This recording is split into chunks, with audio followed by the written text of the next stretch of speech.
जय हिंद दोस्तों। स्वागत है आप सभी का इंडिपेंडेंट टीआईसी क्लासेस में।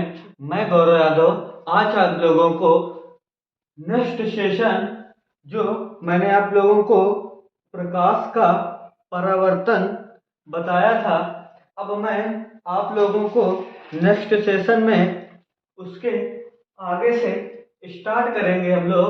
तो हम लोगों ने प्रकाश और प्रकाश का परावर्तन पढ़ लिया था।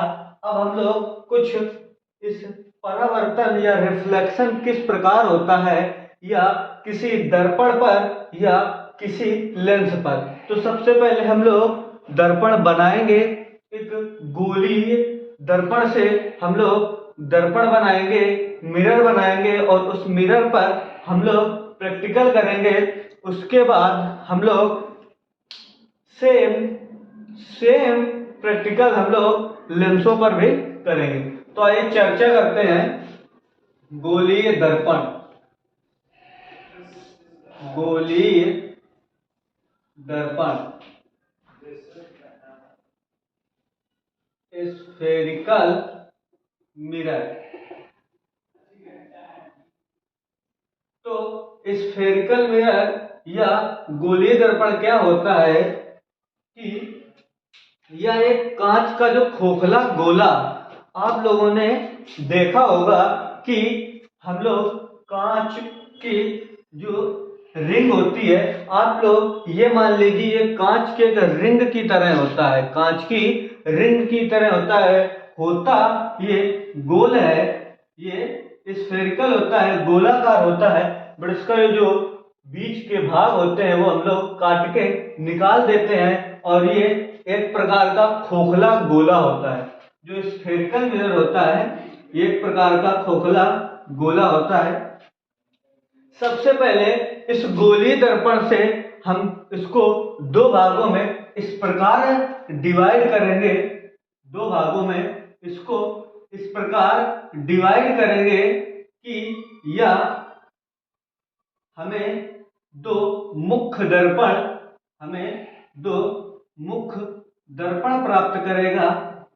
यदि हम इसको इस प्रकार दो भागों में डिवाइड करेंगे तो इसका एक पार्ट ये और इसका दूसरा पार्ट जो निकल के आएगा वो इस प्रकार होगा। सबसे पहले हम क्या जानते हैं कि ये जो दर्पण दो सेम इस प्रकार से लगे हुए हैं, इनका निरंतरता क्या उद्देश्य या इनका क्या प्रतिबिंब,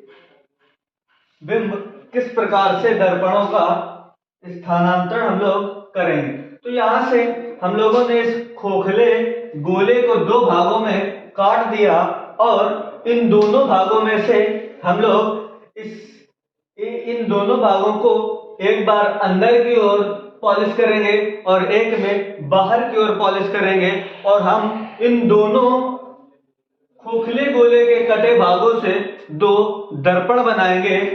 एक अवतल दर्पण यानी कि कॉनकेव मिरर और एक उत्तल दर्पण यानी कि कॉन्वेक्स मिरर।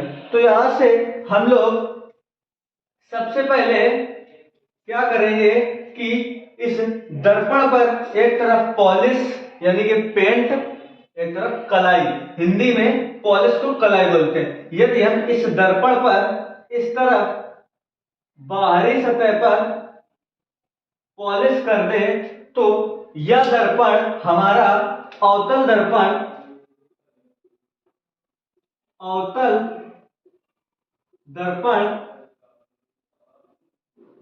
कॉनकेव मिरर कहलाएगा। और यदि इसी दर्पण पर हम लोग अंदर की तरफ पॉलिश कर दें, किस तरफ? अंदर की तरफ, तो इस दर्पण पर हम लोग इस कटे हुए भाग पर अंदर की ओर पॉलिश कर देंगे तो यह हमारा उत्तल दर्पण कहलाएगा। उत्तल दर्पण यानी कि कॉन्वेक्स मिरर। तो इस गोलीय दर्पण से इस स्फेरिकल मिरर को हम दो भागों में इस प्रकार काट लेंगे कि वो एक तरफ पॉलिश करने पर अवतल दर्पण और सेम दूसरे को दूसरी तरफ पॉलिश करने पर हमें उत्तल दर्पण प्राप्त होता है। और ये जो इन पर पॉलिश होती है, ये जो पेंट होता है, यह पेंट पारा मरकरी यानी कि पारा या मरकरी और लाल ऑक्साइड, लाल, ये जो आपका पेंट होता है जो इस पर पॉलिश लगी है, ये पॉलिश पारे की यानी कि मरकरी की या फिर लाल ऑक्साइड की जाती है। और ये हमें इस प्रकार ये पूर्ण रूप से परावर्तक होने के कारण मरकरी या लाल ऑक्साइड का अगर हम लेप कर देंगे तो वह पूर्ण रूप से परावर्तित होने के कारण दर्पण के दूसरे भाग में किरण पड़ने पर या प्रकाश की किरण पुंज पड़ने पर वो उसी भाग में वापस लौट जाती है, यानी कि टकरा कर वापस लौट जाती है। कोई भी भाग इस पर एब्जॉर्ब नहीं होता, यानी कि आर पार नहीं होता। इस वजह से हमें पारे या लाल ऑक्साइड का लेप करना होता है। आगे हम लोग क्या करेंगे कि ये जो हम लोगों ने दर्पण सीखा, इन दर्पणों के कटान से हमें कुछ पॉइंट मिलते हैं जो जिस प्रकार ये दर्पण काटते हैं। तो सबसे पहला पॉइंट है वो है पोल, ध्रुव। ये जो ध्रुव होता है दर्पण का, ये हम इस प्रकार समझेंगे कि यदि हम लोग दर्पण का जो मध्य बिंदु होता है, दर्पण का कोई भी दर्पण है, यदि उसका जो मध्य बिंदु होता है उसको हम दर्पण का ध्रुव कहते हैं और इसे P से डिनोट करते हैं। Pole is equal to P।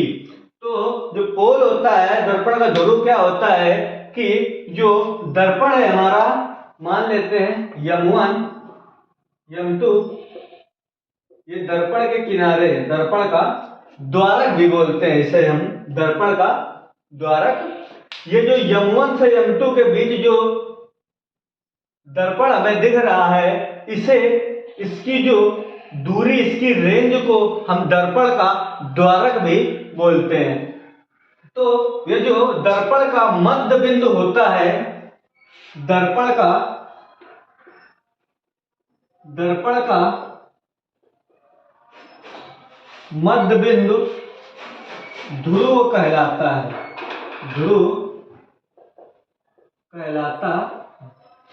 अब हम लोग क्या करेंगे कि यह देखेंगे कि यह जो दर्पण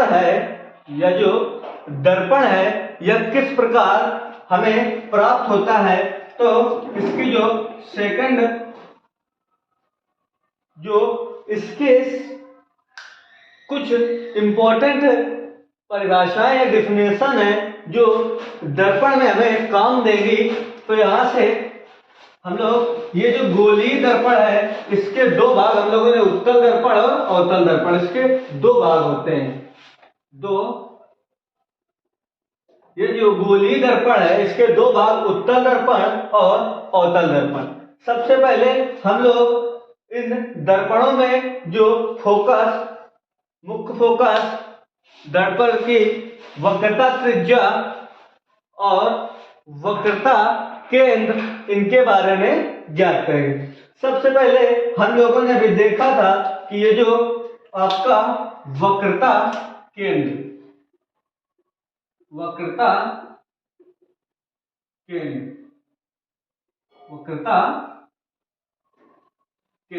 तो दर्पण का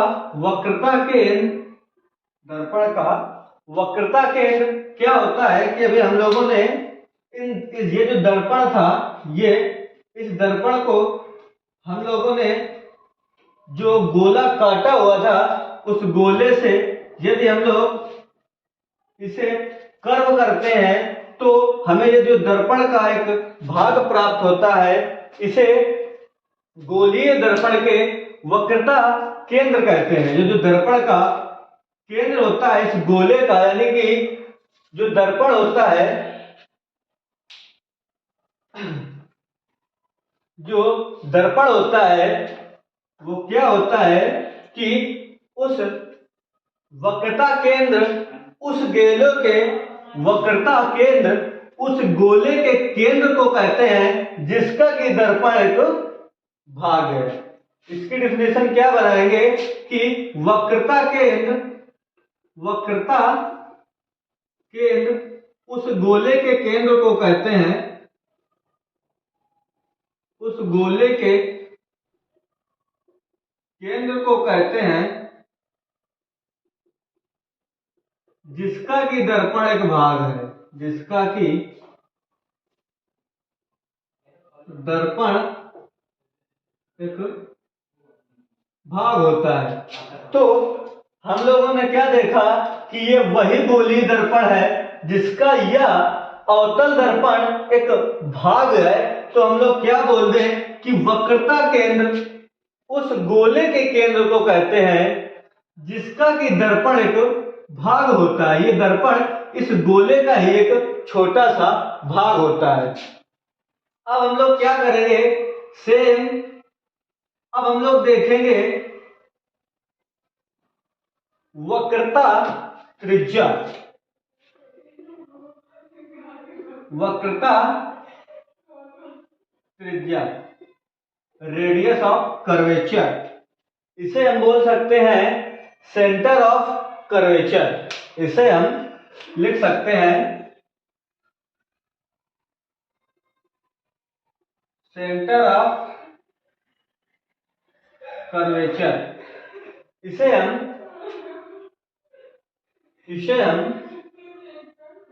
लिख सकते हैं सेंटर, क्या लिखेंगे, ये आपका ऊपर का है, गोले के केंद्र को हम कहते हैं सेंटर ऑफ कर्वेचर और गोले की त्रिज्या को हम कहते हैं centre of radius, centre of radius. तो जो रेडियस होती है वह सेम हम लोगों ने जो गोलीय दर्पण बनाया था, हम लोगों ने जो गोलीय दर्पण बनाया था, तो ध्रुव से, जो ये ध्रुव है, इस ध्रुव से वक्रता केंद्र, इसे हम वक्रता केंद्र को C से भी डिनोट करते हैं, यानी कि ध्रुव से उस गोले के केंद्र की दूरी, यानी कि ध्रुव से वक्रता केंद्र के बीच की दूरी वक्रता त्रिज्या कहलाती है। अब अगला डेफिनेशन जो आपका आएगा वो आएगी वक्रता त्रिज्या। अब आप लोग देखेंगे मुख्य फोकस, मुख्य फोकस, मुख्य फोकस, प्रिंसिपल, प्रिंसिपल फोकस। तो प्रिंसिपल फोकस, आपका मुख्य फोकस क्या होता है कि हम लोगों ने मुख्य फोकस से निकालने से पहले हम लोग इसका मुख्य अक्ष, मुख्य अक्ष देखेंगे, मुख्य अक्ष, प्रिंसिपल एक्सेस, जो आपकी प्रिंसिपल एक्सेस है, प्रिंसिपल एक्सेस है। तो प्रिंसिपल एक्सेस क्या होती है आपकी, ये जो दर्पण के ध्रुव से,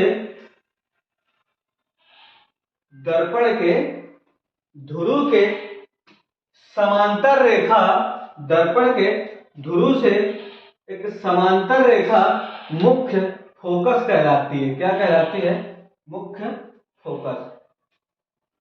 सबसे बड़ी बात कि मुख्य फोकस भी क्या होता है, उस गोले के कटे हुए भाग का ही एक पार्ट में डिवाइडेशन करता है, उसे हम मुख्य फोकस, मुख्य अक्ष कहते हैं। और उसके बाद आपका एक पॉइंट आता है मुख्य फोकस, और यहां पर आपकी रेडियस ऑफ कर्वेचर, ये आपका मुख्य फोकस, ये आपका ध्रुव और ये आपकी वक्रता त्रिज्या, वक्रता केंद्र, रेड सेंटर ऑफ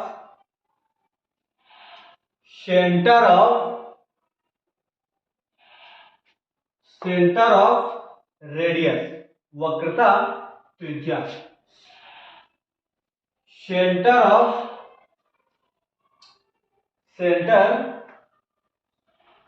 वक्रता त्रिज्या। तो वक्रता त्रिज्या बिंदु से वक्रता केंद्र के बीच की दूरी वक्रता त्रिज्या कहलाती है। दर्पण के ध्रुव से ध्रुव, मुख्य फोकस, मुख्य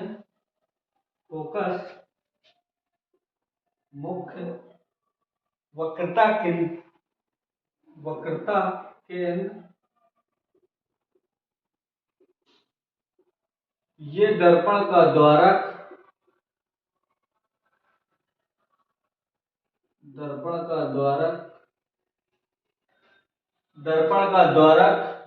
का ध्रुव, मुख्य फोकस, वक्रता केंद्र, और ये आपका मुख्य अक्ष। ये जो पड़ी लाइन है ये आपकी मुख्य अक्ष होगी। सेम इस पर भी हम नामांकन इसी हिसाब से करेंगे। सबसे पहले आप लोग फिगर के हिसाब से इसको ज्यादा अच्छे से समझेंगे। तो हम लोग जब ध्रुव देखते हैं तो दर्पण के मध्य बिंदु को दर्पण का ध्रुव कहते हैं। वक्रता केंद्र दर्पण के उस केंद्र को, यानी कि जो गोलीय दर्पण है, गोलीय दर्पण के उस केंद्र को वक्रता केंद्र कहते हैं, जिसका कि दर्पण एक भाग होता है। और वक्रता त्रिज्या दर्पण के ध्रुव से वक्रता केंद्र के बीच की दूरी, दर्पण के ध्रुव से वक्रता केंद्र के बीच की दूरी वक्रता त्रिज्या कहलाती है। और दर्पण के ध्रुव से मुख्य दर्पण व वक्रता केंद्र के मध्य बिंदु को, दर्पण के ध्रुव और वक्रता केंद्र के मध्य बिंदु को दर्पण का मुख्य फोकस कहते हैं। और दर्पण के ध्रुव से फोकस, यानी कि दर्पण के ध्रुव से मुख्य फोकस के बीच की दूरी को फोकस दूरी कहते हैं। यहां पर फोकल लेंथ, फोकस दूरी, यानी कि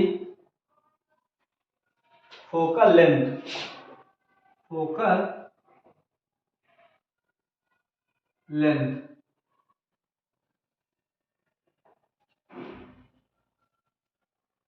अब आप लोग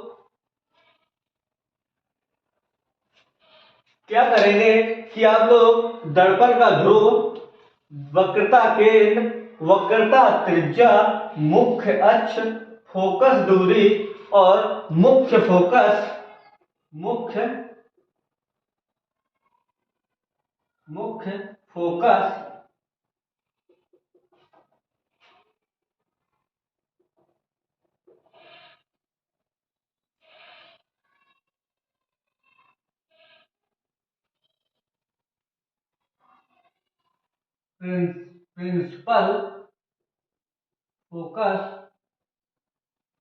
प्रिंसिपल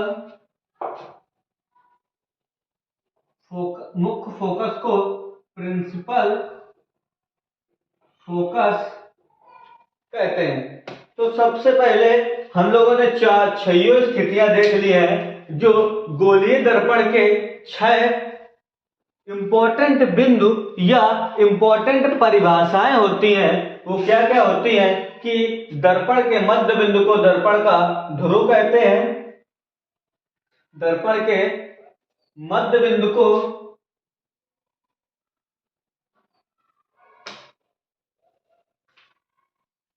ये आपका फ्लो में गलत निकल गया, इसको कहते हैं radius of curvature. Radius of curvature, और इसे कहते हैं सेंटर ऑफ कर्वेचर। वक्रता केंद्र को कहते हैं centre of curvature, centre of curvature, और वक्रता त्रिज्या को कहते हैं रेडियस ऑफ कर्वेचर। तो आप लोगों को मैंने ये दर्पण, गोलीय दर्पण और उसके दो मुख्य भाग उत्तल और अवतल दर्पण बताया, और साथ में ही मैंने इनकी कुछ